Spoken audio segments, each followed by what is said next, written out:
UN 영어뉴스 칸 요니스 A Gaza city on its knees, now with a million mouths to feed. Palestinians beat up at one of the few water stations in Khan Younis. A tide of humanity has washed into Khan Younis. Hundreds of thousands fled here from the north on whatever could carry them, cars if there was fuel, horse and cart if one could be found, their own feet if there was no other option. And what they found was a city on its knees, ill-prepared for its population to literally double overnight. Every room, every alley, every street is packed with men, women, and the young, and there is nowhere else to go. Hamas say 400,000 of the 1.1 million people who call northern Gaza home headed south down the Salah al-Din road in the last 48 hours, following Israel's order to leave. I was among them, along with my wife and 3 children and 2 days' worth of food.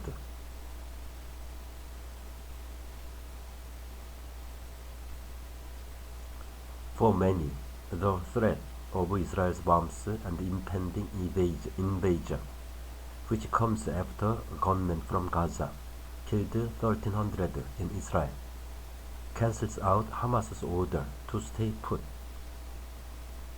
But in this narrow strip of land, blockaded on all sides and cut off from the rest of the world, options for where one ends up are limited. Safety is never guaranteed, and so a teeming mess of Gazans, many already bombed out of their homes, all lost, all afraid, all knowing nothing of what comes next, converged here. This city, normally home to 400,000 people, has ballooned to more than a million overnight, as well as the north. They have come from the east, which suffered terribly in the 2014 war. Hundreds of thousands of people have fled North Gaza. Every single one of them needs shelter and food, and no one knows for how long. Things fall apart. Scarce resources are running out fast. This is a city that was already exhausted, and the tide was too strong, and things are starting to fall apart. The main hospital here, already low on essentials, has not only taken in sick and injured from the north, it has now become a refugee. Refugees line the corridors as doctors work on new arrivals injured by Israeli bombs. The din of competing voices fills the air. You cannot blame people for coming here. Hospitals are among the safest places to be in a time of war, protected by international law. By some measures, these people are perhaps the lucky ones, at least for now. Doctors say they have almost nothing to give the stream of new casualties. Water is rationed to 300 milliliters a day for patients. Refugees get nothing. Elsewhere, residents take in new arrivals. Many in Khan Younis lived in cramped conditions to begin with. Now they are cheek by jowl. I have seen small apartments which already housed more than they could comfortably hold, becoming homes for 50 or 60 people. No one can live like this for long. My family now shares a home with 4 others in a flat with 2 small bedrooms. There are meters of personal space for us. I consider us among the lucky ones. Schools across the city, also safe from war, are filled with a multitude of families, tens of thousands perhaps, but who knows? You'd never stop counting if you began. At one school run by UN Relief Agency, UNRWA, every classroom is filled, every balcony space crisscrossed with clotheslines. Mothers and grandmothers cook on park benches in the courtyard as their hungry children wait impatiently. Some of those fleeing northern Gaza have taken shelter at a UN school in Younis.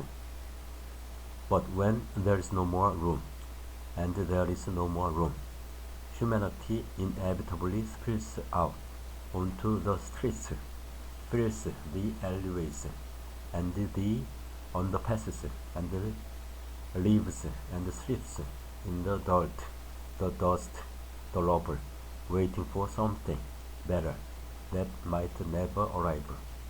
There's little food, little fuel. There is no water in the shops. Water stations are the best hope. It is a catastrophic situation, and it is not as if this city is safe from harm. It is regularly bombed. It is still in a war zone. Collapsed buildings and piles of rubble litter the streets. I heard rocket launches from near the hospital as Hamas continues to strike inside Israel.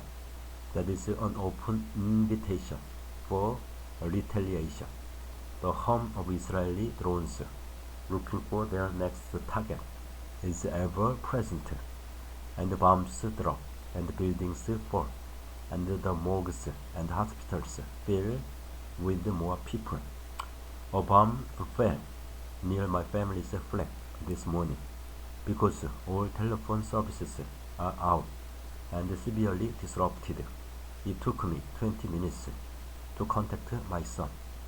People cannot live like this, and the invasion has yet to begin. Palestinians peek through a building hit by an Israeli strike in Khan Younis. I have covered 4 wars here in Gaza, my home. Never before have I seen it like this. For however bad the previous wars were, I had never seen people starve or die of thirst in this place. This is now a real possibility. The only option out of Gaza, the Rafah crossing into Egypt, remains closed, and Cairo knows that to open it would usher in a new humanitarian disaster.